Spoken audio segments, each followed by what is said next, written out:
Hey, and welcome to the Solid Verbal. Now would be a perfect time to consider subscribing. Yeah, that little subscribe button for year-round premium college football content. That's it. Here's the video. Enjoy. Subscribe. Welcome back to the Solid Verbal, boys and girls. My name is Ty Hildenbrandt, that fine gentleman over there, the one, the only, always the incomparable Dan Rubenstein in the heart of the Midwest, the capital of Big Ten college football. Dan Rubenstein, sir, how are you? I am the best I can possibly be during the season because, as I've said many times, and this is in the shadow, this is in the wake of the Week 1 college football rankings, even though it's Week 10.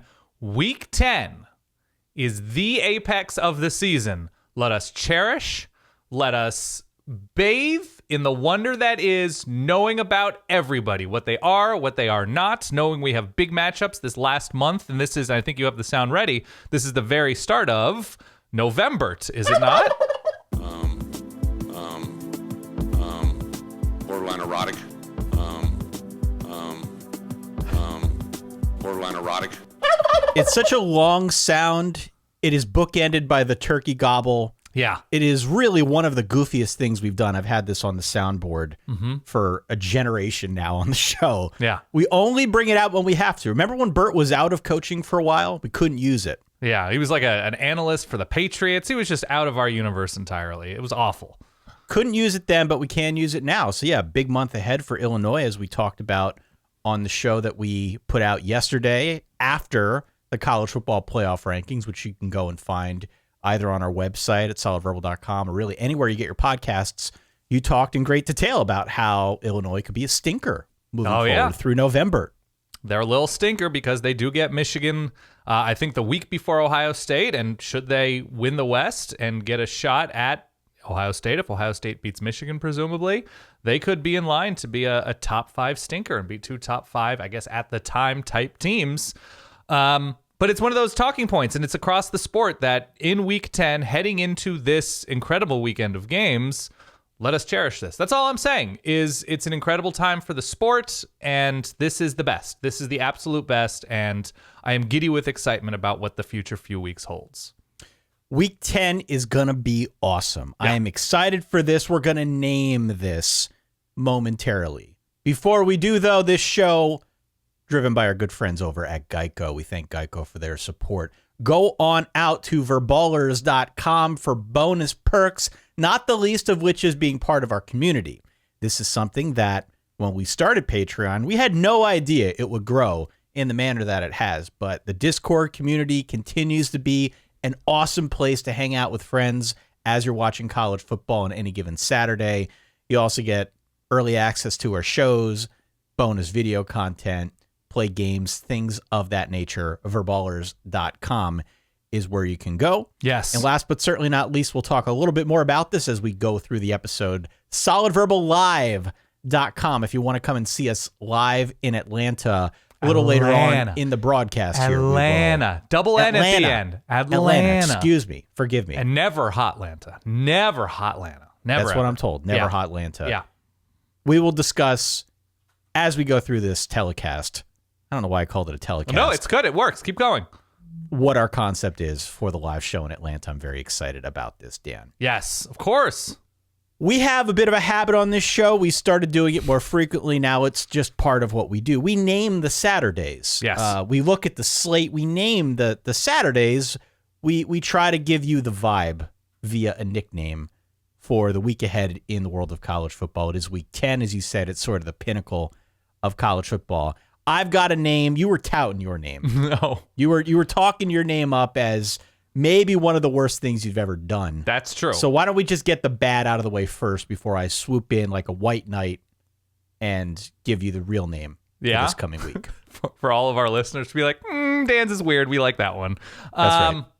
So I looked at the weather report, Ty. I don't know if you looked at the weather report. I mean, once an aspiring meteorologist, but I looked at the weather report, And there is rain across this great land, something called an atmospheric river in the Pacific Northwest. I know Oregon plays in Colorado. And so, the more southernmost states don't have as much rain this coming weekend, but it could be affecting things all over the place, slipping and sliding. It could be a weather-related situation across this great land. And also, because I talk about Week 10, and when you look at the headliners of Week 10, LSU, Alabama, of course, Georgia, Tennessee, especially, that there is something juicy, there is something alluring about all of these enormous football games. So I'd like to welcome this great land to Super Moist Saturday. Moist, moist, moist, moist, moist, moist, moist, moist, moist.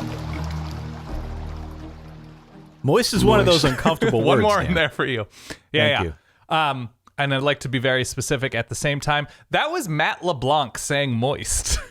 Why? I could have used LeBlanc. I could have used David Boreanaz. I could have used Ed Sheeran. I could have used Christian Slater. But I went with LeBlanc because his just had the proper gravitas for moist, moist, moist. So there it is. Super Moist Saturday. I've got this as a Southern Comfort Saturday. That's cute. Southern Comfort. Created in New Orleans. The creator moved to Tennessee. Now it's prominently featured in a drink called Alabama Slammer. It touches 3 of the 4 states, 3 of the 4 programs to an extent that are involved in the biggest matchups of the weekend. I didn't have a sound. I couldn't find LeBlanc saying Southern Comfort. I couldn't find it. Look, LeBlanc didn't say it anywhere. I mean, you could have done an 8-bit, Skinner type riff or something like that for Southern Comfort Saturday, but instead, I am giving the universe moist, moist, moist. Let's get into Week 10. Yeah. Dan, time, help. I need picks of the week. So look, before we get into the full-fledged action here, the window. After 9 weeks of this thing, fogging up our window of opportunity, we're looking out there. When can we get out, be amongst the people, go see cats, run errands, what have you? We finally have a very clear answer for when the window of opportunity is in Week 10. If you must be out amongst the people, do it early. Oh, yeah. Do it early. Early is your window. You've got until about 3:30 p.m. Eastern time. Take the family out. Go to one of those farms. I don't know if it's cold where you're at right now. It's probably a little colder there, but take the kiddos out to one of those farms, a hayride. I don't know if they're still picking pumpkins. It's probably a little bit past due on that front, but enjoy the crisp fall air while you can. Run a 5K. Maybe go play 18. Ooh. I don't know what you're into. Send us pictures at Solid Verbal on Twitter or Instagram or Facebook or just email solidverbal@gmail.com. Here's Ty's cell phone number if you want to text him slow motion video of you running a 5K. Are you ready? It starts with 610. Is that the area code? Don't go there, please. We're not doing this. 408-VERBAL-1. Call 408-VERBAL-1. That's good. That's good. As you're out there. Or I think you can text that too. I don't know. I've never tried it. So that is your early window. That is the window in which you can go out and do things that you got to do. That is not to say that you shouldn't watch your team if they're playing early. Again, I emphasize, I don't want you to skip the games if you don't want to. Of course. But, if you have to. If you're in the midst of a negotiation, right? If you're in the midst of a negotiation with a significant other who's not as into college football as you are, maybe push something early. That's what Ty's saying, right? That is correct. That is correct. Why don't we get started with that aforementioned early slate, the headliner in which I believe is Texas Tech versus undefeated, now number 7, TCU. TCU at home. They're about a 9.5-point favorite. High noon. This one is on Fox. My normal reaction to a game, to a line like this would be to tell you reflexively to take the points in a shootout, right? Mm-hmm. That's sort of my ethos here on the show. I did have a little bit more time to go through this game this week, and I think my informed opinion is now a little bit different in that I'm not sure this is a shootout, and I'm not sure taking the points is a wise move. Okay. Why is that?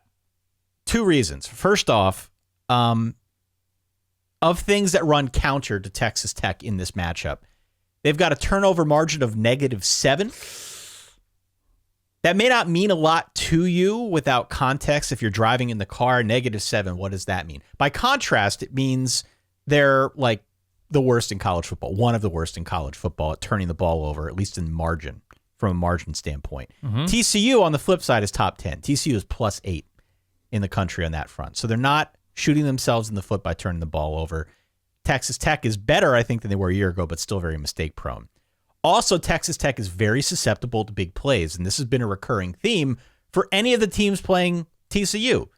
I said it before. They live by the sword, they die by the sword. It's sort of been the calling card for TCU, the big plays thing. That is not to say the Tech defense is bad. It really isn't bad, capital B bad. It's just that one very specific tendency that I think poses a really obvious threat here. The same could be said about TCU, if we're being honest, but sure. I do think TCU is better at delivering those big plays, and I do think that comes back to bite Texas Tech in the long run here. That's all to say, of course, the game is in TCU as well. It's not a look-ahead spot for TCU. There are no situational things that I think are working against the Horned Frogs. So I think I like the Horned Frogs a great deal here. It's a bigger line than I'm generally comfortable with, but I do think the tendencies really favor TCU. I agree, and I don't think Texas Tech has been as good leaving Lubbock.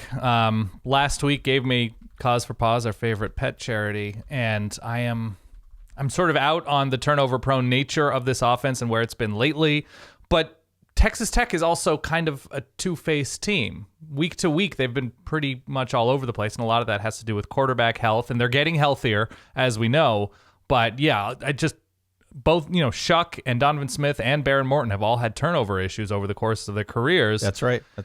And so that's what gives me a little bit of trepidation here. So I'm going to go TCU. I know Quentin Johnston is a little bit beat up. Max Duggan has been largely up, but has had some down stretches this year in bigger games. But even still, they've come back and looked so strong. Kendre Miller, we've talked about before as being a big weapon. I think I'm going TCU here as well. And it's one of those things where it's hard to find belief other than the fact that Texas Tech is improved. They're improved, but the game is in TCU. Frogs coming off of a late emotional win against West Virginia. But still, sometimes, and what's that final number at the time of recording? 9.5, yeah. I think they're good enough to win this game by double digits. So, yeah. Going Frogs. It's also not a given that Tech's going to make a bowl True. This season, despite a lot of the good vibes in Lubbock. Again, they are better. I don't think there's any doubt about that. But they do need to peel off 2 wins here in their remaining 4 games against TCU this week, Kansas, Iowa State, and Oklahoma. That feels like a tall order. I don't think that's a given, again, that they're getting in. So I'm with you. I'm on TCU here. Another point that I think is very relevant, TCU is a veteran team. I've made the joke before. It's all the same players, right? Yeah. Got the spirit fingers going. I'm yelling with my hands up. It's all the same guys, Gary Patterson. What were you doing? But I think the fact that it is a team with so much veteran leadership, that lends itself a bit to this is why they're playing disciplined football. They know each other. They have been in the system for a while, albeit under a different coach.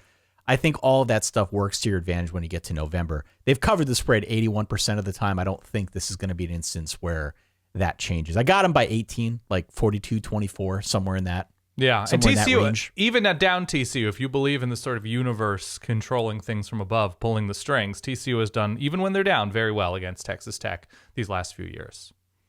Some other games in that early block that I think are of interest. Iowa versus Purdue. Iowa versus Purdue. Purdue favored by 4.5 points, high noon on FS1. Can we talk for a second? And maybe this is far-fetched, so stop me if you think I'm nuts. Can we talk for a second about the possibility of Iowa missing a bowl game? Sure. Yeah. Last 4 games for the Hawkeyes are Purdue on the road, Wisconsin at home, at Minnesota and Nebraska. I hate to say that. I think I'm actively at the point now where I'm rooting against Iowa, where I'm actively rooting against them, not because I have any beef with Iowa or the fan base.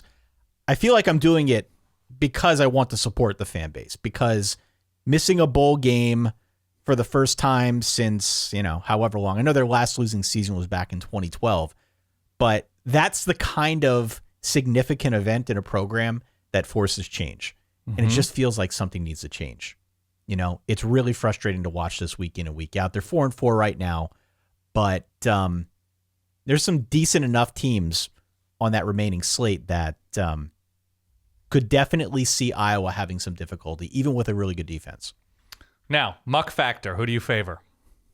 Muck Midwest, factor, you got to favor Iowa. You got to favor Iowa. A lot of moisture, as we talked about. A lot of moisture happening in the Midwest and environs all across this great country. I still think I favor Purdue. I still think because of the emergence of Devin Mockabee, I saw somebody call him Crazy Legs. I think Purdue is a more complete offense. The defense has been quietly good. I'm still favoring Purdue here. So, yeah, give me Boilers. It was 5.5. That felt like a lot. 4.5. It's since come down a little bit. I think I favor the Boilermakers. I'm not confident in this result either. Okay, next game. Not at all. Another game here in the early block. We've got Florida going on the road to Texas A&M. A&M favored by 3.5 points. Do you have a lean in this game? I actually love A&M here. Really? Why? Florida's defense has been quietly very bad. And I think it could be one of the keys for a lot of people to get going in the back half of their schedule is the ability and opportunity to play against Florida's defense. I think as much as I don't fully trust Texas A&M's offensive line, I like that Wegman is getting momentum. I think he had the highest rated true freshman game last week. I think I saw that somewhere, depending on how much you believe in those types of rating services. And I don't know. I think Moose Muhammad is getting going. I think there's a little bit of a rhythm on their quest to get to 30 points behind the Aggies right now. And Florida is they're such a bad tackling team, and they are just kind of a levy at this point. So I'm going with, it's in Texas. It's in, College Station, is it not? Correct. Yeah. Home team. I think moving in the right direction. Not great, but moving in the right direction on offense. Yeah. Give me the Ags. I had an epiphany early on Monday morning when I realized that presumably now with Connor Wegman being the guy, I get to make Wegman's jokes for the foreseeable future. Yeah. You know, sometimes the gods smile upon me. Shop local. Yeah. I don't know if they're planning any kind of southern expansion into Texas, but potentially some NIL ramifications if they decide to do so. I'm with you. I think on paper, at least the A&M offense, at least maybe this new revised version of the offense where they're scoring 25 or more points, should be able to move the ball in Florida. Florida is a bad defense. I got this as something like 31-24 A&M. Great. I feel pretty good about it. Some other games here. Let me just rifle through these. So they're getting to 30. They're getting to 30. Drive for 30 completes. Yeah. That's correct. Some other games here. Let me just rattle these off. You can tell me if you have any burning thoughts. Ohio State favored by 38 on the road at Northwestern. We've got Maryland, a 5-point dog on the road against Wisconsin. That's actually an interesting game to me. Super fascinating. We've got North Carolina minus 7.5 on the road at Virginia. We've also got Kentucky minus 1.5 on the road against Mizzou. Interesting. I want to come back to that one. Minnesota minus 16 at Nebraska, and Georgia Tech on the road at Virginia Tech. The Hokies are a 3-point favorite. Yeah. Don't watch that game if you don't have to. That's your window of opportunity if you are a Tech or Tech fan. Yeah, that's the Tech Mobile. No? Thank you. I'm still surprising you all these years in, Ty. All these years. All right, so we want to figure out which games we want to talk about. I think the Maryland-Wisconsin game is fascinating. Yeah, why? Well, there's a muck factor involved, and Talia, I believe, is coming back this week. Man, I believe it requires so much energy on a weekly basis to figure out the health status of the Tagovailoa brothers. It's true. Every week. Every week you have to research it, and it's always a little hazy. I hope they're healthy. I hope they're both back. They're both excellent football players. But I cannot tell you how many minutes of my life I've devoted to figuring out their health status. It's not great. But muck factor I'm giving, because it's a game in, I really should memorize It's in Wisconsin. Yeah, that's what I thought. Yeah, it's in Camp Randall. Muck factor, I'm giving it to Wisconsin. Okay. The final number, once again? 5 points. Yeah, I think Wisconsin can cover that. I don't love Wisconsin. I don't love their defense. I do like Braylon Allen a considerable amount. I like their ceiling has been lifted these last few weeks since making a coaching change. I like Maryland. I don't love Maryland. I'm going Badgers. 5 feels like a lot to me. Okay. But I think I probably still err on the side of Wisconsin. I saw our friend Bud Elliott declare that Northwestern's the worst team east of the Mississippi. I'm not going to lock this up. 38's a big number, but I still might bet the 38. It feels like that's a given. Yeah, it's going to be rainy here. That's all I can tell you is that it'll be slower going. So maybe it's an eventual cover. 35, 36 points, though? No. I guess I'll give them. I guess I'll give them because Northwestern is that bad, but I don't feel great about it. I am considering locking up North Carolina on the road against Virginia. This line hints to me that UVA needs to score more than we've seen them score. Yeah. In order to hang within 7.5 of North Carolina, because Carolina is going to put up points. So I might come back to that one. The Kentucky line that's where I'll close here in this early block, at least for me. All three of Mizzou's SEC losses have been by one score, those being Auburn, Georgia, and Florida. We've barely talked about them on the show. We haven't talked much about Mizzou at all, but right. The defense is actually quite good. I am inclined to pick them outright here. Is that a sign of confidence in Mizzou because their offense is pretty catastrophic at the moment, or just a feeling that Kentucky is nowhere near where they were last year offensively, given the Liam Cohen moving on, obviously Wan'Dale Robinson being such a threat, that Kentucky's offense has taken a step back, especially on the road this year. The showing last week was really dismal. Tough luck. It was really dismal. And I get they were on the road in Knoxville, in Neyland at night. Like a lot of things, a lot of headwind there on the Kentucky side. But Will Levis, 98 yards and 3 picks. Got to do better than that against the Tennessee defense. The Tennessee defense that probably does not get its due. Granted. But come on, man. Come on. Now you're going on the road to Mizzou. Mizzou will be fired up for that game. They will be ready to play. I don't know. I just don't know where Kentucky's at right now, and I feel more comfortable picking Mizzou. Yeah, I think this one's going to be ugly, and I'm actually going to give it to Kentucky. I think they have more good players on both sides of the ball, even still, and I think the worst thing in this game is still Mizzou's offense. So I'm going Kentucky here on the road. Shall we move on to the afternoon slate, Dan? Minnesota minus anything against Nebraska with Tanner Morgan, and I don't want to talk about the Georgia Tech, Virginia Tech game. Let's go to the afternoon. 3 o'clock on the Big 12 network, or ESPN Plus, if anybody out there gets either of those. It is Baylor, of course, my lock of the week. We talked about this before. Your spite lock. No chance at all that they lose to an inferior Oklahoma team, right? I guess if you're making a spite lock, that has to be your line of thinking. This is a spite lock. That's what this is. We had a run of 4 straight games where Oklahoma's defense grossly underperformed. Actually looked pretty good last week against Iowa State. The bigger trend for Oklahoma, and especially with Oklahoma as it relates to computer models, is that the computer models have no idea what Oklahoma is. Right. Bill Connolly came on this show. His computer couldn't figure it out. There was that momentary catastrophe, especially on defense, to some extent on offense. Definitely seemed like a really big blip on the radar, to the extent where is this more of a blip or a trend? And now here we are a couple weeks after that started, wondering again, what does Oklahoma look like against a decent team? We tend to throw the records out when we have a rivalry game. I think we got to throw the records out in this one as well, because you just can't use any of those computers, any of those numbers that we typically would lean upon as a meaningful guide. Oklahoma, nobody has any idea what Oklahoma is at this point. Is that fair? Is that all fair to say? Yeah, mostly. I mean, it's also a situation where the Iowa State score wasn't fully indicative of the rhythm of that game. I thought Oklahoma's defense did a much better job.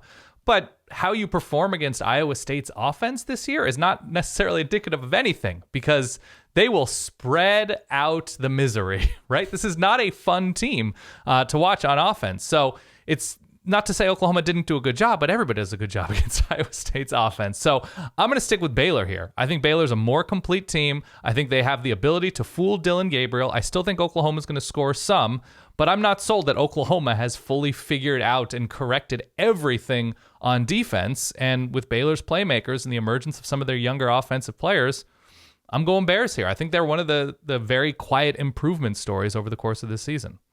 Yeah. I guess the case against Baylor would be that Oklahoma's got a lot of firepower through the air, and Baylor's been bad at stopping that, bad at creating pressure, especially with their defensive line. The counterpoint is that Baylor's easily beaten both Kansas and Texas Tech over the last 2 weeks. Yeah. And those two teams are not the same as Oklahoma, but they're similar enough. And I feel like in each of those, I made the same argument against Baylor. Mm-hmm. They can't stop the pass, and they won both easily. Yeah. So, granted, the success rates against the pass are not great.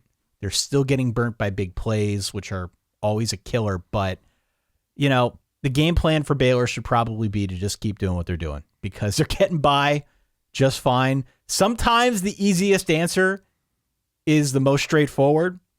Maybe just run it with Richard Reese. Maybe just control the clock like they have all year. Just don't let Oklahoma get too many home runs. You probably win the game. Yeah. So I'm with you. Look, I was with you a couple. But the game's days in ago Norman, already. right? Game's in Norman. Game's in Norman. That's the troubling part. It's a difficult place to win, no matter what Oklahoma looks like. 31-28 Baylor. Okay. One of my locks. We agree. One of my locks. Ooh. This week. 3:30 on FS1, Oklahoma State, staying in the Big 12. Only a 2-point road favorite at Kansas, Dan. The Jayhawks had a much-needed bye week last week after 3 straight losses to TCU, to Oklahoma, to Baylor. It's a tough stretch. One might argue Oklahoma State had a bye week last week. One might argue. Kansas State. Yeah. They also needed a breather. Yeah. You stole my joke that I was going to say Oklahoma State lost on its bye week. Sorry. It's okay. It's okay. On the Kansas front, though, much to the point that I made earlier about maybe Iowa wouldn't make a bowl game, maybe Texas Tech is in that vicinity as well with having to rip off a couple wins here to get qualified. There are 4 games left on Kansas's drive for 6. They're 5-3. They're in a better spot than both those teams. But Oklahoma State this week at Texas Tech, Texas and at Kansas State to close things out. Also not a given that Kansas is making a bowl, despite all the good vibes in Lawrence. Right. Which I saw Jalen Daniels practicing. Don't know what it means for this week, next week, the rest of the season, but a good sign, hopefully, that he is improving health-wise. Where are you at here? Man, that's where I'm at. Just sighing and saying, man. I guess Oklahoma State. I still don't trust the Kansas defense. I still don't trust their health on offense. And I don't trust Oklahoma State at all. The game is where? The game is in Kansas. Oh, well, I still don't trust it. I still am willing to write off Oklahoma State bye week. And you're really struggling with this, aren't you? I am struggling with it. Well, here, let me tell you where I stand. Okay. Here's where I stand on Kansas. I reiterate, they're a better story than a team. I think they will be very competitive. They've been competitive all year. Mm-hmm. I think they're going to hit some big plays because they're playing against Oklahoma State. Oklahoma State's given up a ton of them this year. I just think the Kansas defense is too much of a liability, and I think the Pokes are due for a rebound. I don't take last week as any kind of trend for the Pokes. I don't know what happened, but that feels like a giant aberration to me. They're not that bad of a team. So maybe the Pokes were looking ahead to Kansas. Maybe they wanted to play this version of Kansas and not the purple one. Whatever. But I think a big bounce back coming here for Oklahoma State. I got it like a lot of points, maybe 41-30, a win and a cover. I'm going Kansas. I'm feeling the vibe. I am. I'm sorry. I am. If Jalen Daniels plays, I might revise, but okay. Nah. For right now, I'm in on Oklahoma State. You lose a game 48-0. That changes everything to me, Ty. It does. Mid-year, later on in the year, to a good but not excellent Kansas State team. That changes some calculus for me about injuries, about motivation, about firepower. That you can have bad weeks. That is their worst week. And we say, throw out your best week, throw out your worst week. That is Oklahoma State's worst week. But I know they have that in them, and that's troubling. Let's go to the biggin. Let's go to the biggin. 3:30, CBS, Tennessee, number 1. Newly minted number 1, Tennessee, on the road at number 3, Georgia. This is a big deal. Moist, moist, moist, moist, moist, moist. Continue. Yeah, man. This is a big deal. Line opened at 9. It came down a little. It's still at 8 in favor of Georgia. That's a lot. That's higher than I expected. I read a lot online this week doing my homework. It seems like it's more than a lot of folks expected. So as you would expect, 97% of the money is on Tennessee here. Wow. Folks feeling very similar in that regard, that this is too much. The Vols are obviously very good, but there is, I think, a little bit of narrative driving the bet here, driving the rooting interests here, because Tennessee's new in this conversation. They've been down for a while. Folks don't want to root for Georgia unless you're a Georgia fan. You want to see somebody new, right? That's been the problem with the playoff and the SEC as a whole. It's always the same teams. Yeah. Want to see somebody new. I think some of that is driving the bet, some of the rooting interest on the Tennessee front. I've heard a lot of comparisons to 2019 LSU with Certainly. Tennessee. I don't know if that's the right comparison. I don't know what the right comparison is, but it does feel good to be on that bandwagon. You know, that was one of the takeaways from the 2019 LSU thing, where if you got in early and if you liked them early, if you got in with Joe Burrow and then they just went off, you felt like a genius. You felt like you found something before other people did, and it felt good to be part of that. So I understand why people are jumping aboard the Tennessee bandwagon in this case. I thought you posted something very interesting on Monday. Yes! On our Twitter feed. The first time ever, Dan. I know there's a first time for everything. You posted the points per drive numbers. Yes. On our Twitter feed, which usually I make fun of you for. There's no good reason for that. I mean, these are good numbers. They're great numbers. They're solid numbers. Only against Tennessee, FBS teams minus garbage time. Yeah. Tennessee and Georgia both have 3.9 points per drive.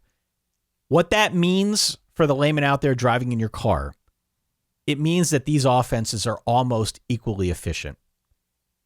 The difference between the two is tempo.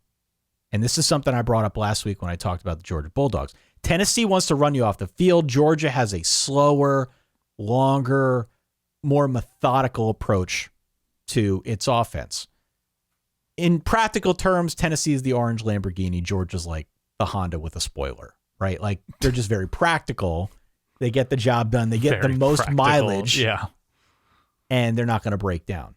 They're very solid. So I don't want to oversimplify any of this stuff. I have comprehensive thoughts on why I am betting one side or the other. Where are you at here with Tennessee versus Georgia? Well, first and foremost, the probably most talented defensive player in this game is out for the season, announced this week, in Nolan Smith for Georgia, who has been their Mr. Havoc coming off of the edge, former number 1 overall recruit who came back, I think it was 4th year. So he is a missing piece. This is a deep defense. This is a very, very good defense. This is not last year's defense. This is not an all-time defense. This is not an all-time offense.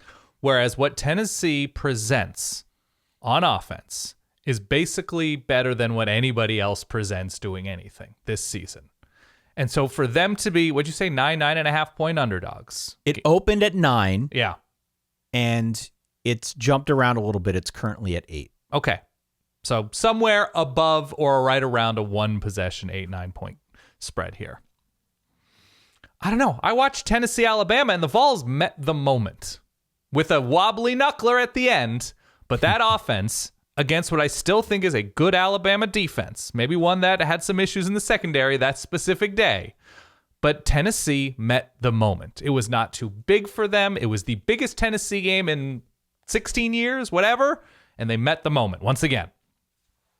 Georgia meets it for a quarter, meets it for a half. Obviously, they were terrific against Oregon in the opening game of the season. Really strong opening the game against Florida last week, but led Florida back into the game. I think Tennessee is the atmospheric river of the week, right? They are the current. And so I am just going to stick my oar in the water and say, Settle. I'm going Tennessee. I'm going Tennessee to cover. I am not positive in the outcome of this game. I tend to trust a home team with a still very good defense if it's tight late to get that stop. But when I see Hendon Hooker throw the ball downfield, like a teardrop coming from the heavens, falling into the hands of Jalen Hyatt, I think to myself, I'm not going to be the one to bet against that ability. I'm not going to be that person. So I'm going Tennessee here, plus the points. On some level, I think it's a math problem for Georgia. Maybe just don't let the unstoppable offense have the ball that much. Sure. Right? If Georgia's able to control the pace of this game and continues stringing long drives together the way they have all season long, they're going to win this game. That's how Georgia wins games, especially big ones against a team like Tennessee with a really potent offense. Where they could run into trouble, I think, is if Tennessee can either stop or curtail them a bit on the ground. Because the Vols' rush defense is actually quite good. Yeah. It's the strength of this defensive unit. Another thing that gets the Dogs into trouble is turnovers. And we talked about it last week. They had the 3 turnover game. But on the season, they're 58th nationally in turnover margin. And per the Bill C numbers that we get to look at, they're lucky it's not a little bit worse. So again, it works great if you're able to run your system, if you're able to put those long drives together and eat time off the clock, limit the number of chances Tennessee gets to, have Hendon Hooker throw those teardrops from the gods. Right. But some of it goes out the window a little bit if the rushing game gets bottled up or if you decide to turn the ball over. Those are the 2 things that I think I'm going to be looking for on the Georgia side. The other thing that I'll call out on the Georgia side is that I think the Dogs are better up front than any team Tennessee has played yet. You think they're better than what Alabama offers off of the edge? On the line.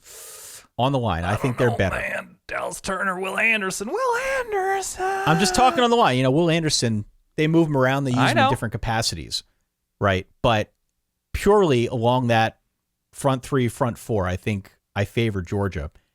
And I'm curious to see how or if that changes the complexion of this game, if at all. If it does hurt them that Nolan Smith is out for the year, I think we would see that in some of the intermediate passing game, obviously getting some pressure on the quarterback and what have you. That, we're going to have to take a look at that. But for all the talk of Hendon Hooker and Jalen Hyatt, the Vols are actually a very good team on the ground as well, not just stopping it, but rushing. And I think that's part of why they're so good through the air. Because the Dogs are built a little bit differently in the front 7, if they go out there, if they shut down that ground assault, again, or if they curtail the ground assault from Tennessee, I am curious to see if there are any downstream effects on the passing game. Like maybe it won't make it quite as effective. And Tennessee, a very highly efficient offense, if they're not able to fully operate at maximum capacity, what does that do against presumably the best team, one of the best teams they'll play all year? So I don't know. I'm going to go Tennessee with the points, like you. I think this is a 1-possession game one way or the other.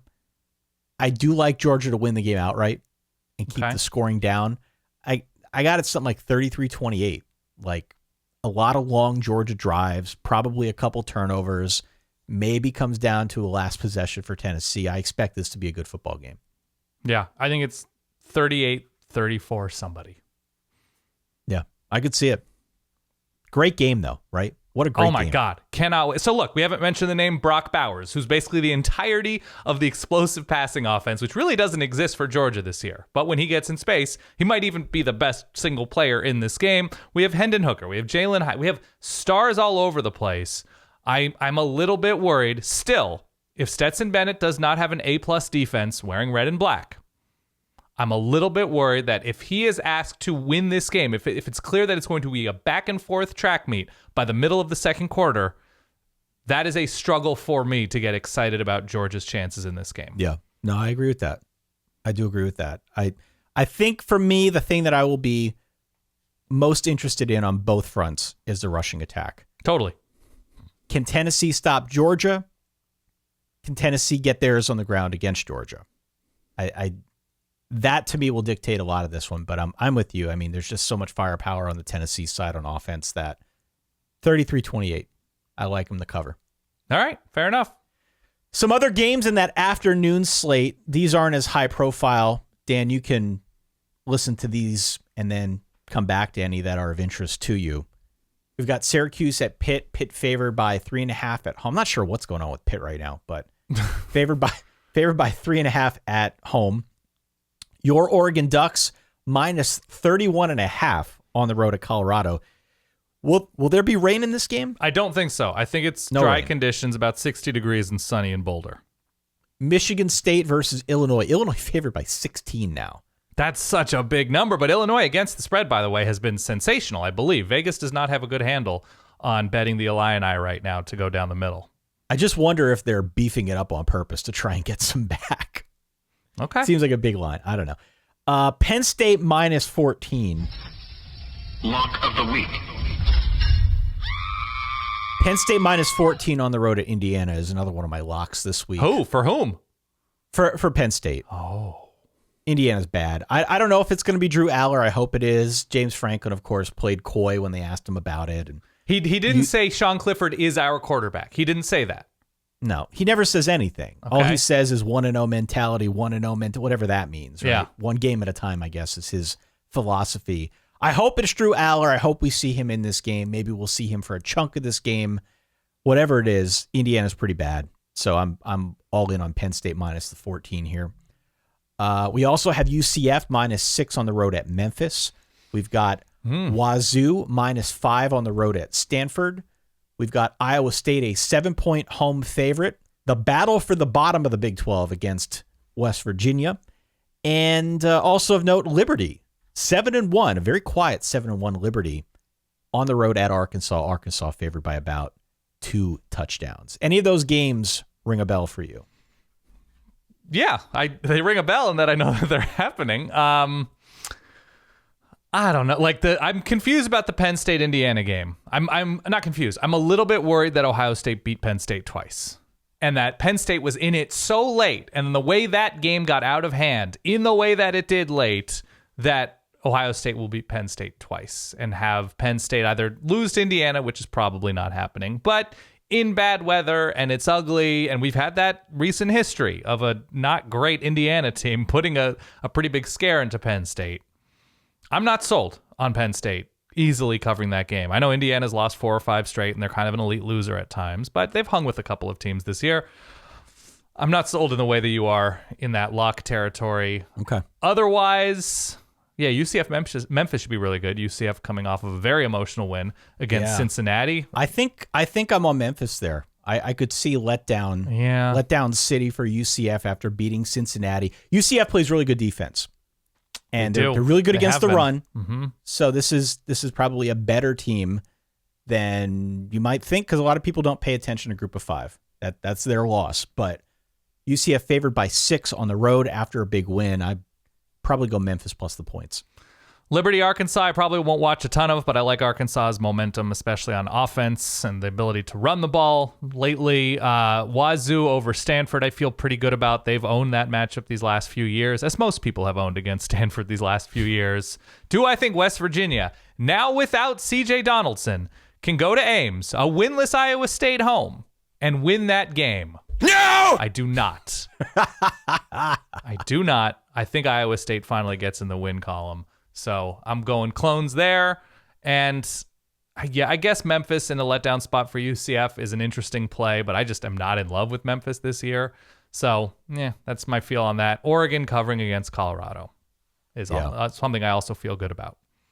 I'll come back to what I said before. I'm not sure what's going on with Pitt right now. It's a fascinating game. It's a really fascinating game. This Pitt offense has been bad, really bad, 2 weeks in a row. Maybe they'll be better at home now. I don't know. Pitt also sort of has a template for beating Syracuse, and I think they can play the game, a similar style of bully ball that Notre Dame tried and succeeded with last week against Syracuse. I think they can play that style of game and minimize risk through the air and still win. I wouldn't even think about betting this game. Right. Don't put yourself through that.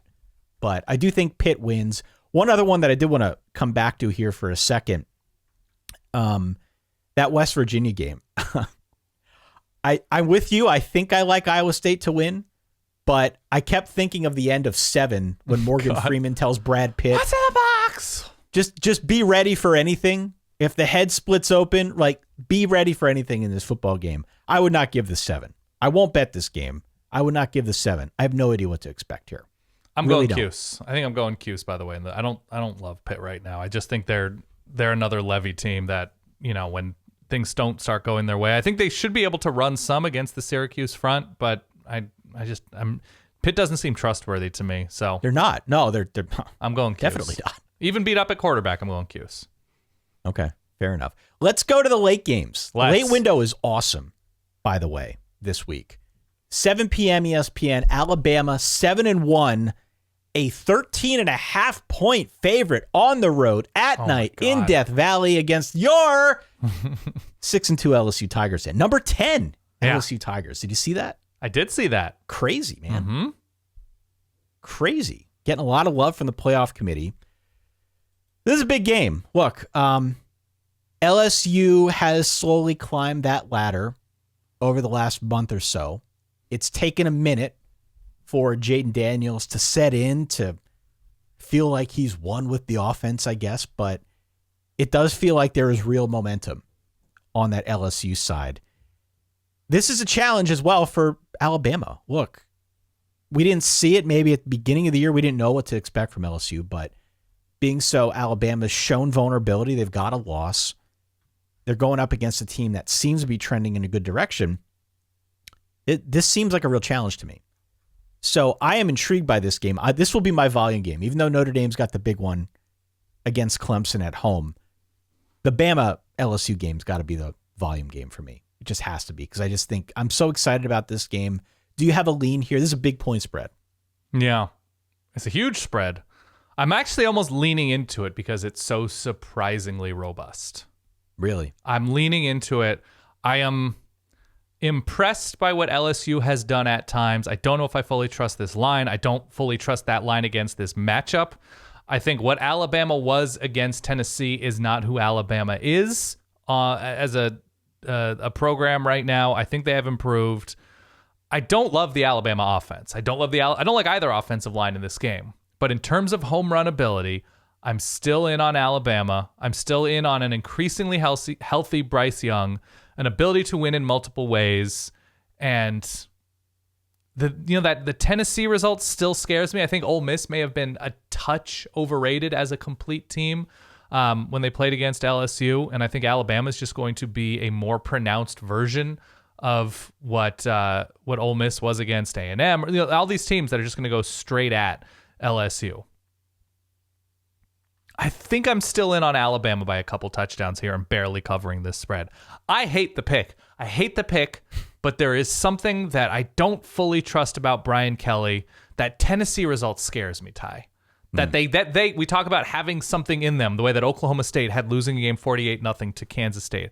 That to me is a worrisome data point, that they had that kind of loss in them. 40-13, 41-13, something like that. 40-13. And that was in Baton Rouge. Everybody's always up for Alabama. I get the back and forth nature of this game and what it is usually. I'm going Alabama here to actually win comfortably. Yeah. Wow. Big number. I was surprised when I saw 13.5. That definitely made me sit back in my chair a little bit. The Jaden Daniels story is something that I think is really, well, first off, it's been one of the better stories in college football all year. Jaden Daniels, a transfer from Arizona State. He's a revelation, right? Takes him a little bit to get going, but now he's got a 12-1 touchdown to interception ratio. He's the team's leading rusher. Yeah. Clearly the threat of his legs makes his arm more dangerous, right? And so that being what it is, has already been, I think, a huge dub for Brian Kelly, for the LSU program, to get some stability at quarterback. They haven't had that in a while. Totally. So to have that in and of itself is a big deal. I don't know, but I think a lot about what he does against a team like an Alabama. And it worries me that as Jaden Daniels goes, so does LSU. I worry about teams playing against better teams. And he's been beat up this year a little bit. We saw him come out of, was it the Auburn game, with stiffness, and he couldn't move his leg. Like, it's just, there are little things. I worry about the one-man army. Yeah. A lot, especially against a team like an Alabama. Often when you've got the dual threat guys, the burden falls on the opposing linebackers to keep them in check, and I don't think that's an issue for Alabama either. They're very good there. So where Alabama's gotten into trouble in the past is when they've got the combination of the dual threat guy who can run, which Jaden Daniels can, with the deep passing threat, which LSU doesn't have. Consistently, yeah. Consistently. Homie don't play that this year for LSU. They're getting better. They have built more of a rapport with the wide receivers as the season's going on. Yeah, the last few weeks they've definitely been better. But on the whole, LSU 115th nationally in my favorite stat, air yards per pass. Okay. They're just not an explosive passing team. Getting better, but that is not their calling card. My sense here is that Jahmyr Gibbs goes off. And he goes off enough for the Alabama offense that it sets up stuff downfield for Bryce Young. It'll be interesting to see if LSU blitzes him at all to try and upset his timing. Currently, they do not blitz much. And I don't know if that's a formula for beating Bryce Young. It doesn't seem anybody can blitz Bryce Young and get him. Right. He's just good at avoiding the pressure. But it is certainly not a winning formula to sit back to play zone and let the reigning Heisman winner pick you apart. Yeah. Right. And that's what I worry about because they haven't been great at blitzing, taking down opposing quarterbacks. What happens in a game like this against Bryce Young where there's a running game that you got to worry about. And then on top of it, you've got Houdini back there who can dance around in the pocket and find guys who are open. I'm with you. I think this is a hallmark Alabama boat race. Not a blowout, right? But a boat race in that they get up by a little and then by a little more and then gradually pull away. Crock-potting of sorts, yeah. Yeah, a mini crock-potting, maybe on low. See, I've always thought boat race was, they're up 28-0 midway through the second quarter, right? That it's pretty quick, that they're out way ahead in the horizon. I guess it depends on the boat, right? Depends on the boat, yeah. Depends on the boat. Whatever metaphor you want to go with here. 35-20 Alabama is my final score. Yeah, I have 37-21. We agree. Texas versus K-State. Texas favored by 2.5. 7 p.m. Eastern on FS1. The line's gone up. It opened at Texas by a point. Some of the sharps went in on the horns. Now it's up to 2.5. I've seen it as high as 3. Chris Kleiman 0-3 against Texas. He's been close twice, but still got a big old goose egg there. Last year's game was interesting because K-State was almost entirely one-dimensional. Skylar Thompson was out. We had Rashawn Johnson go off for the horns. It is strange to me that the sharps are in on Texas here. I like Texas. Texas is better than they were last season. What am I missing? Why are people in on Texas? Because it's Texas and they want to be in on Texas. This game is in Manhattan. Yeah. Kansas State's going to win this game. Texas is not as good a football team as Kansas State. You know what story I saw yesterday? Texas players, yet again, had a players-only meeting. It's like the dreaded vote of confidence. Who has Texas beaten this year to make you think that they can beat a good team on the road? Yeah. Give me Kansas State and lock it up. Lock of the week. If we're going to stick with the boat stuff, I like the cut of your jib, Dan. How about that? Oh, pretty good. Pretty good. Yeah. I think I go K-State as well. I just don't understand the Texas love. I don't get why the line moved in their favor. Kansas State's a good football team. Whether it's Will Howard or Adrian Martinez or whoever, it's a good football team. They beat Oklahoma State by 48 last week. They'll be fine. Yeah, I think Kansas State's good. That's all. And I think Texas is all over the place. And again, players only meeting. Say no more. 7:30 NBC. Clemson minus 3.5 on the road at Notre Dame. Lock of the week. I don't know how many locks I'm up to, but this is my lock. This is the alpha lock of the week. Yeah. Okay. There is no chance in hell Notre Dame is winning this game. 0. Really? Okay. If you want to clip this, if you want to post this in various corners of the internet, be my guest if I'm wrong. If I'm wrong, I'll take my medicine. Yeah. Wouldn't be the first time. Clearly, I will be rooting for Notre Dame. I don't see it. I don't see it. What do you see from Clemson, though? Like, you have to give me a reason, not just that the team won't win, but that a team will win. Because this is a game in which Clemson, with a pretty up and down offense and questions at quarterback, Will Shipley, there are no questions. No. They've been better at tight end this year. But this has not been an excellent offense going against, I think, a good Notre Dame defense. It is a good Notre Dame defense. The reason that I'm picking Clemson here is because of the Clemson defense. Okay. I don't think this is going to be a particularly exciting game to watch. I think there's a good chance it's ugly and low scoring. And frankly, that's why the point spread makes a little bit more sense to me. There just might not be that many chances here for Clemson to get really good separation because Notre Dame also plays slowly. And you're right, they have a solid defense. So I think there are factors with the way that each of these teams plays that keeps this game close. But I don't know did you see the quote this week from Wes Goodwin, the Clemson defensive coordinator? No, what did he have to say? Quote, "The ball is going to 87. Yeah. End quote. Yeah. That's Michael Mayer. Michael Mayer is 87. His target share in this offense is nearly 50% of the passing game. Yeah. If the game plan is not already telegraphed, that's fine. Drew Pine will do it after kickoff. He's very good at doing that. Every passing attempt, he's looking at Michael Mayer first. That's what Drew Pine does. Right. If they are not throwing to Michael Mayer, they're running it. Mm-hmm. To their credit, they've gotten better at running it. Offensive line has developed. Audric Estime, your boy Audric Estime. I like him. Yeah, big dude. Big dude's a load. 4.6 per carry. 4.6 per carry specifically against 7 in the box. Okay.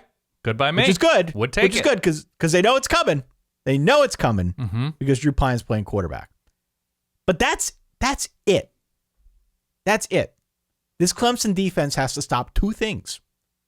Yeah. Michael Mayer and some version of a rushing attack that I'm still not totally confident is back to, quote unquote, back to where they thought it was going to be back in week 2. This would be a good boy wonder Tommy Rees game for him to say, here are all my creative ways to get running backs the ball in space and to figure out a screen game with other receivers that are not named Michael Mayer, tight end. This would be a great boy wonder moment if Tommy Rees is able to figure something out about what to do against this Clemson defense creatively. Do I think boy wonder Tommy Rees will figure it out this weekend? No! I do not. So no. I'm taking Clemson here. If Clemson could stop those very 2 specific things, Notre Dame's offense is dead in the water. Yeah. It's dead. Again, there's a good chance this is ugly. I could see it being 7-6 at halftime. Yeah. But I think second half, when Clemson typically pulls away, Clemson will pull away. In the second half, I like Will Shipley to have a good game. I can see them doing a lot of stuff with him.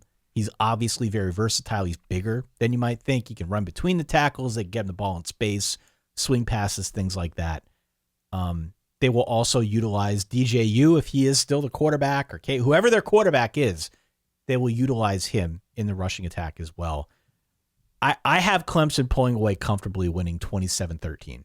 Yeah, that's about right. By the way, it hasn't in the games in South Bend, right? So it hasn't actually been a great year for a home field advantage for Notre Dame, nearly losing to Cal, getting by on that weird non-penalty situation or penalty situation, and losing to Stanford. Stanford figured it out within the friendly confines of South Bend, Indiana, and Notre Dame Stadium. So I'm happy to take Clemson here. I just don't see it. I can't believe that this line is only 3.5. It doesn't make any sense to me. Okay.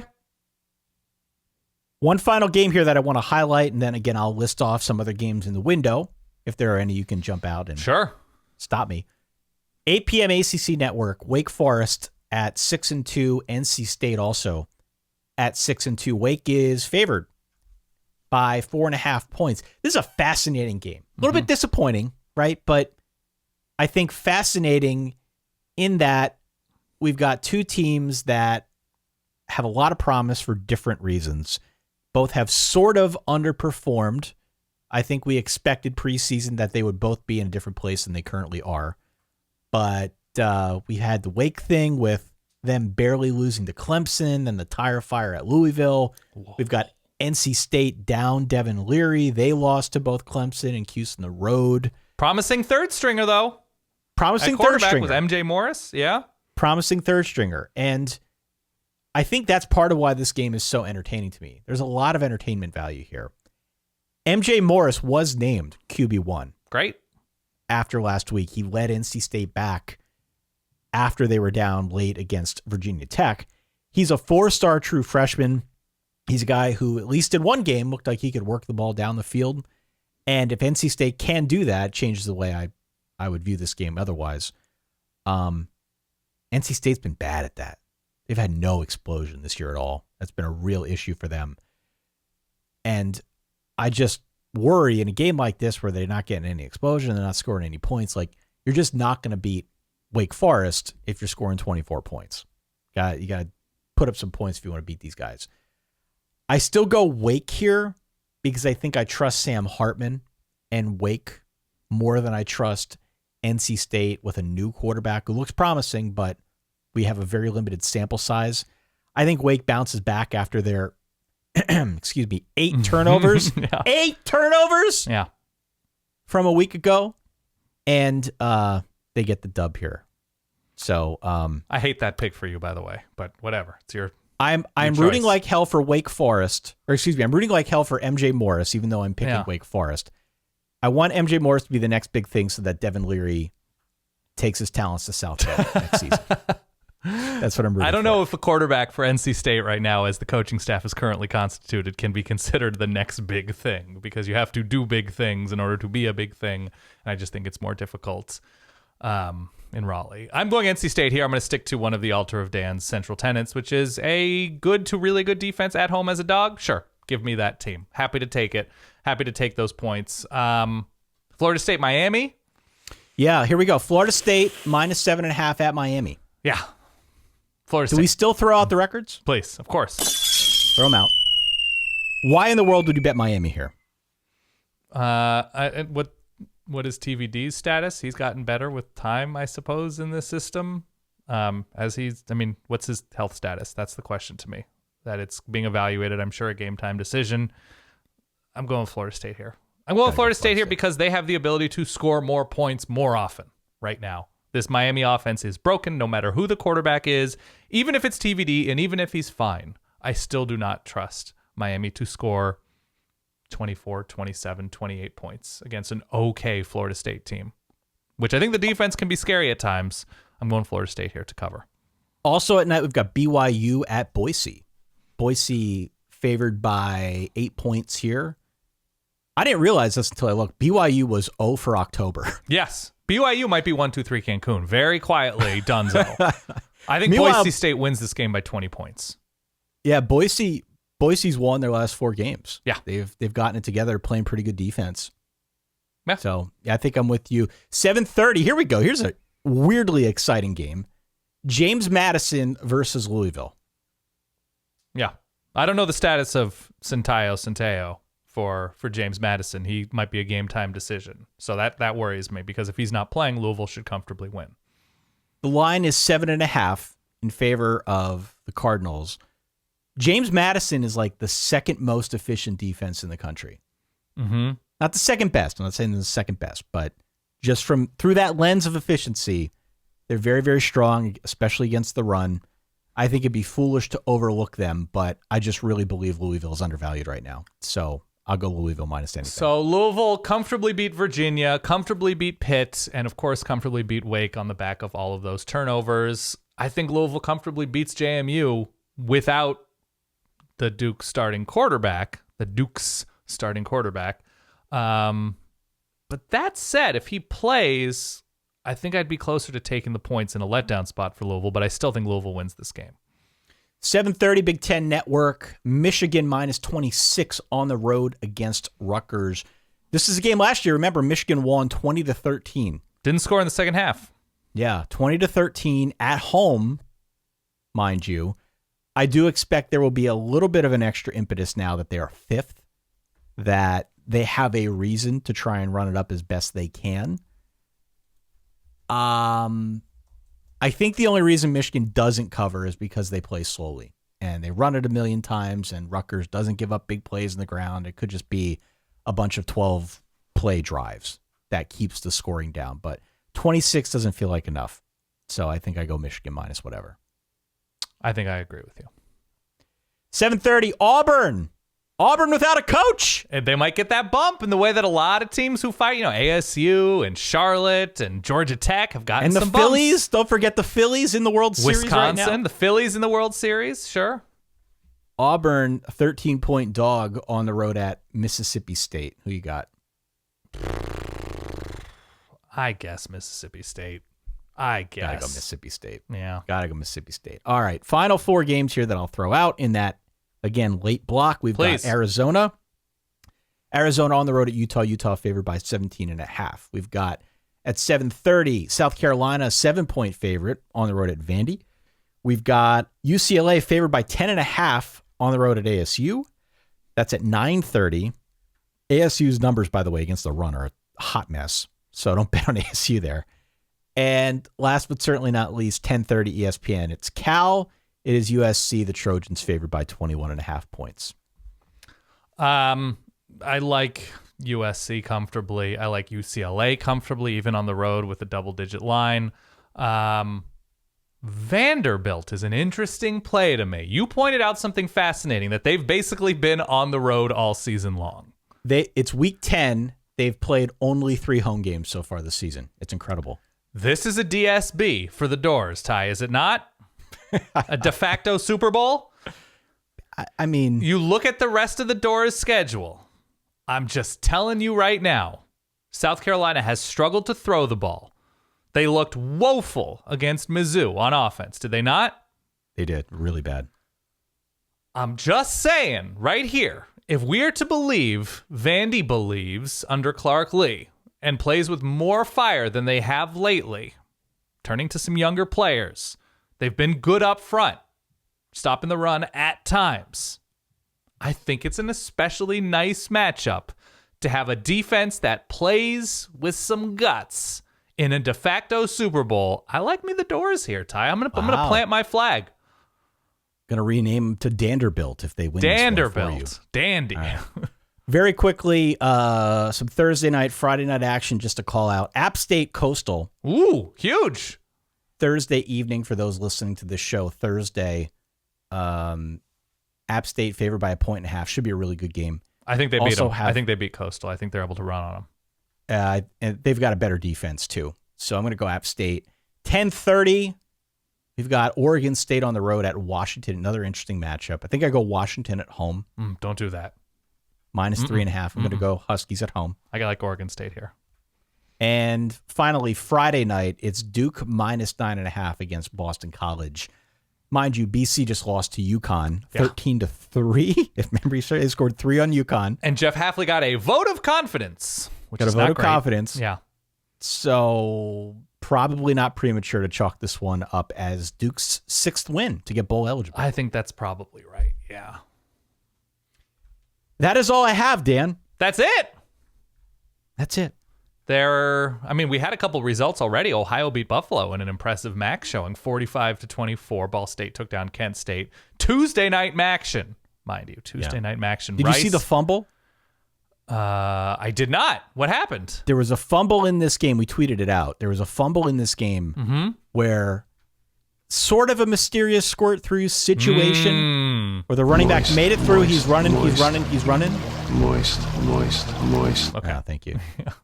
Running, and then a guy punches it out from behind, and just like, whoop, ball flies up into the night sky, recovered by the defense. I always appreciate that. A mysterious squirt through. SMU Houston. Houston quietly getting things together. I know it's been a disappointing season given where expectations were before the season, but that game is in Dallas.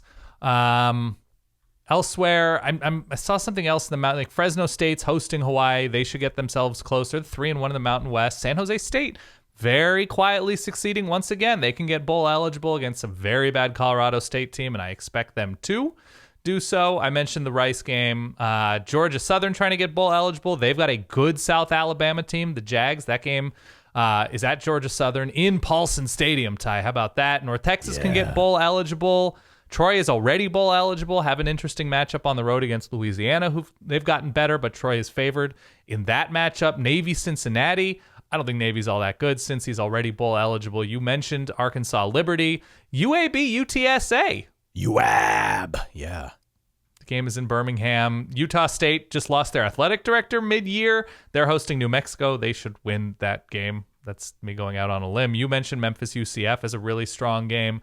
That'll be interesting. Southern Michigan bowl eligible with a win over Georgia State, which I think they should win. Otherwise, no, Marshall's still sitting at 4-4. Charlotte's trying to win once more. They have Western Kentucky. I just, at this point, can you drop that big, stanky drum and fife? Alrighty, Dan, here we go. 12 p.m. Yeah.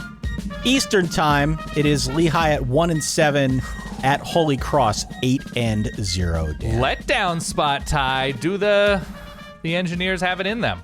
No, Okay. no, they don't. I Holy don't Cross think so wins, either, goes yeah. to 9-0. 12:30, St. Francis of PA at 6-2, Yeah. going down to the Hornets' nest that is Multisport Field. Square off against the Georgetown Hoyas, who are currently 2-6. Who you got? Sharps all over the Hoyas here, but I'm Love going 'em. with Franny's here. Give me St. Francis, PA. I go Is Georgetown. that anywhere always near in you? Anywhere near you? I believe that's out in Western PA. Oh, gotcha. Which is like 8 hours away. Yeah, it's a very mysteriously large state. 1 p.m., Fordham, also at 6-2, on the road at Bucknell, squaring off against the Bison. Bucknell 1-7. Who you got? Is that Lewiston? Is that where that is? Yeah, Lewisburg. Lewisburg, excuse me. Fordham Yeah. big in this one.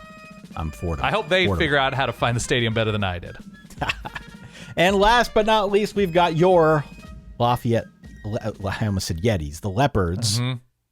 Yetis for short. 2-6 on the road at Colgate, squaring off against the Gators. Dan, who you got? Lafayette's just been knocking on the door. Everybody's been keeping an eye open at night, knowing that Lafayette's around the corner. Give me Lafayette big in this one.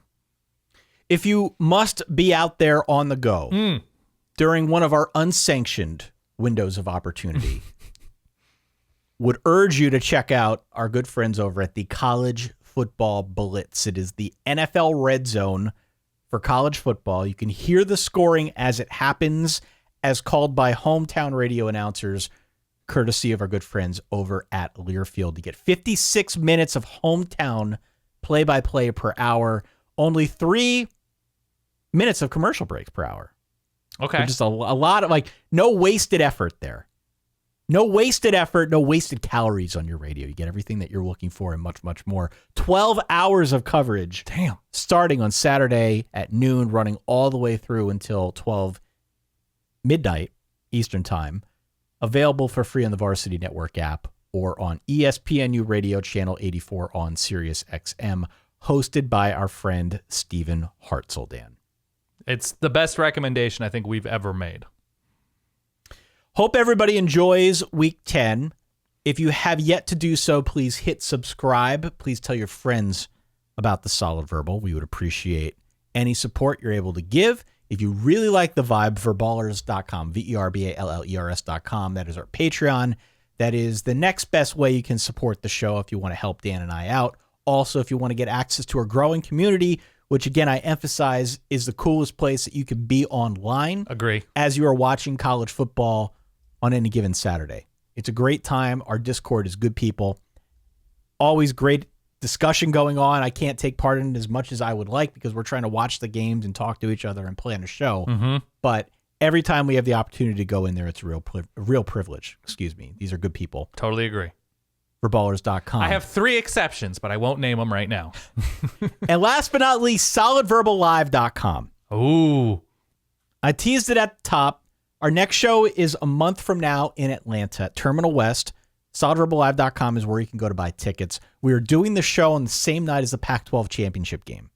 So, could catch Dan in a little bit of an Oregon fever dream. Perhaps. But nonetheless, we'll be doing the show. We'll be excited to be in Atlanta. Dan, would you like to share the concept with the Verballerhood? Yeah, we're basically inducting nouns into a season Hall of Fame. People, places, and things. And the way that we draft these things and people and situations ahead of time, we're putting a bow on the very specific minutia and specifics of the season in Atlanta. We'll be wearing matching blazers as we induct nouns. I think the working title is like the Hall of Games or the fall of games or it's a Hall of Fame induction ceremony for the greatness that is every season, but specifically 2022 Hall of Fame inductees. I am excited for the Blazers mostly. Yes, of course. The Blazers. We will be literal men in blazers, but not the men in blazers. Of course not the. SolidRubberLive.com is where you can go to get tickets for the Atlanta show. Hope to see everybody out there. It's going to be a good time. Looking forward to going back to Georgia. Agree. It's the best. I remember our last live show in Atlanta and had such an incredible time. People coming in from all over the South. I cannot recommend enough how good a time it is to be amongst college football fans the night before the SEC championship game. It's a great, great crowd in Atlanta and a really cool looking venue. Terminal West. Yeah, it'll be fun. Yeah. A lot of fun. For that guy over there, my good friend Dan Rubenstein, for myself, Ty Hildebrand, thanks for bearing with us here for the last hour or so. Hope you enjoy week 10 as much as we do. Hope you give us a call at 408-VERBAL-1. That's the reverb line. Chime in, let us know your thoughts, your feelings, your raw emotions as you are going through all that week 10 has to offer. We will talk to you all in just a few days when we recap the action. In the meantime, stay solid. Peace.